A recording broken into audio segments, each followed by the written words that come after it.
Kinder, Kutsche, and Kirche. I know my German is amazing. It means children, the church, and the kitchen. This was basically the motto of Nazi Germany in regards to women. So, this four-part series is going to be looking at women in Nazi Germany. This first part begins with an examination of Weimar Germany, with also some structural remindings of what we're doing. Now, as you watch this four-part series, remember you have red questions. What I would like you to do is to pause and consider. Try to incorporate your understanding from your previous studies to develop a robust explanation and understanding, but you don't have to stop and answer. We will be discussing these in class. The idea is just to kind of get the juices flowing, so to speak. So let us get some structural basic stuff out of the way. So one of the things I would like you to remind you is where and how this fits into our syllabus. So this is paper 3, topic 14, European states in the interwar years, 1918 to 1939. And this is the portion that covers Hitler's Germany from 1933 to 39. What you need to make sure that you do is to be careful, because this HL topic stops at 1939, whereas the paper 2 portion actually goes through 1945. So, in addition to paper 3, this also covers paper 2, authoritarian states. Now, what this is going to include are the aims and impacts of the domestic policies, the impact of policies on women, and the extent authoritarian control was reached. So this information can be used to answer broad and more specific questions.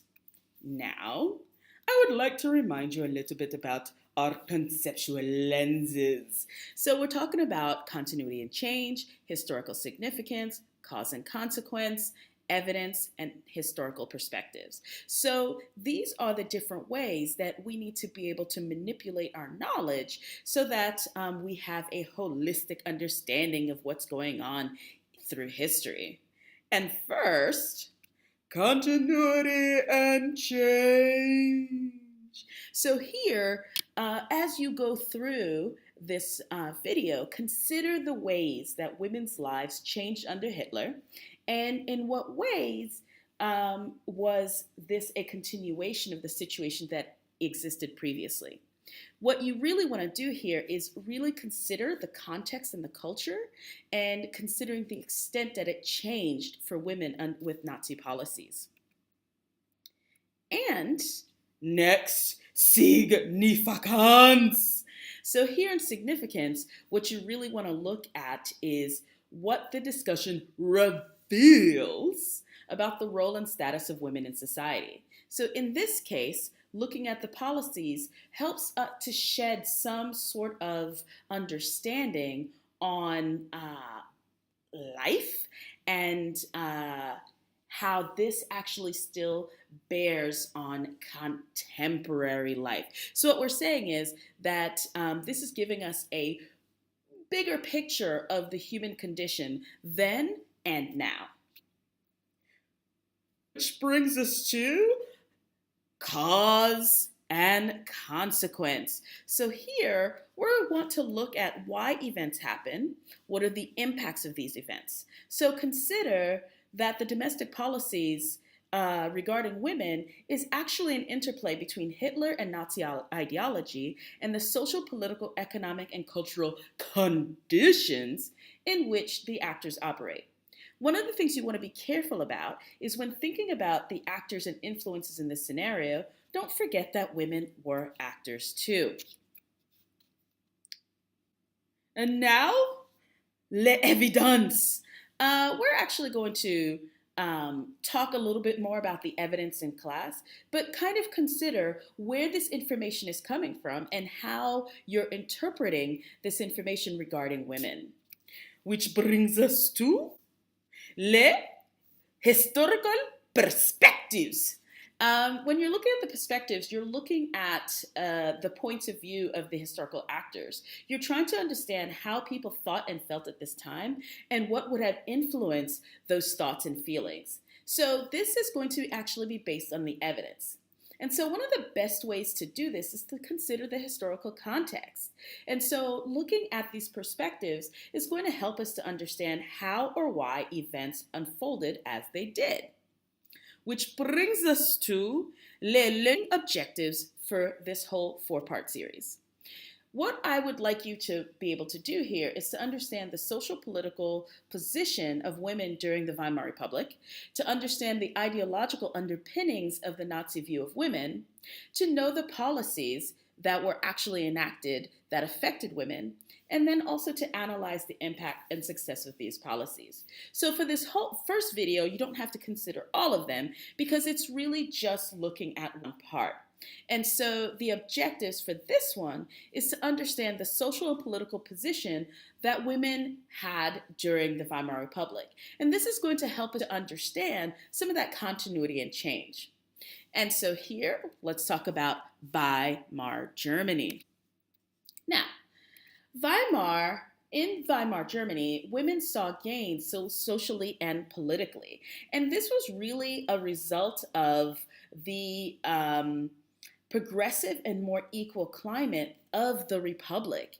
You have changes in the status and roles because there were, in the Constitution, there were specific guarantees that allowed for these changes in roles and status. And once again, what is a role? What is status?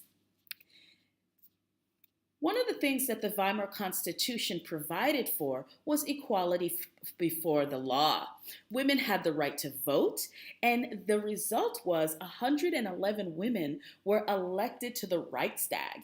And the other result is that you have an increase in women in other professions as well.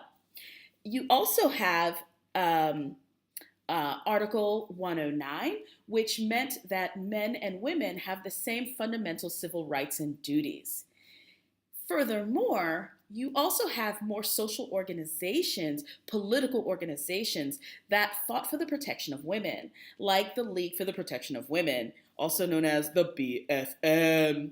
So this was a political action group that called for free abortion and government assistance to unwed mothers. This was huge, given that this was still a religious country, and these things were unheard of at the time and in other European countries.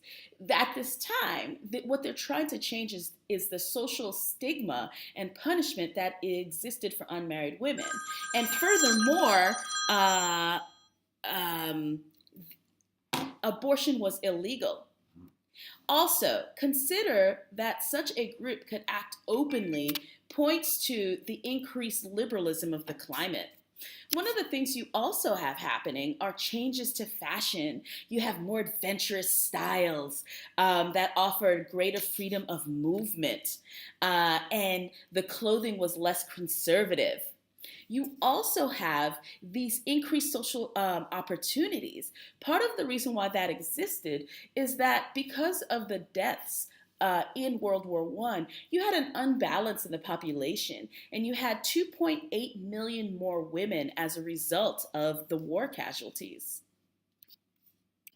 Now, despite this spirit of liberalism that existed in Weimar, there was still quite a bit of resistance for many parties to complete equality. Now, consider what might be some of the cultural reasons, how the context might feed this resistance. And so what that resistance existed from the SPD, right, the Social Democratic Party, the Communist Party, as well as various women's groups. And what we're saying here is that we have, for example, the League of German Women's Association, which focused on women's role as a moral reformer of society. What this meant was that they believed that women were not to be involved in politics, men were to take the active roles, and women's roles were basically to rein in the baser impulses of men. That is, provide good examples of behavior. The Social Democratic Party opposed equal pay. Now, remember that the SPD was the party most active in workers' rights movements. The German Communist Party saw women as supplementary, right? That there were important women in the organization. However, the implementation of a communist state did not need to address women's rights. So they were looking for revolution, but those issues of ladies that could come a little later. Now, given the promotion of women's equality and the resistance to it, how much do you think the position, that is, the status and role of women in German society, really changed? And that's it for now. Please make sure you watch part 2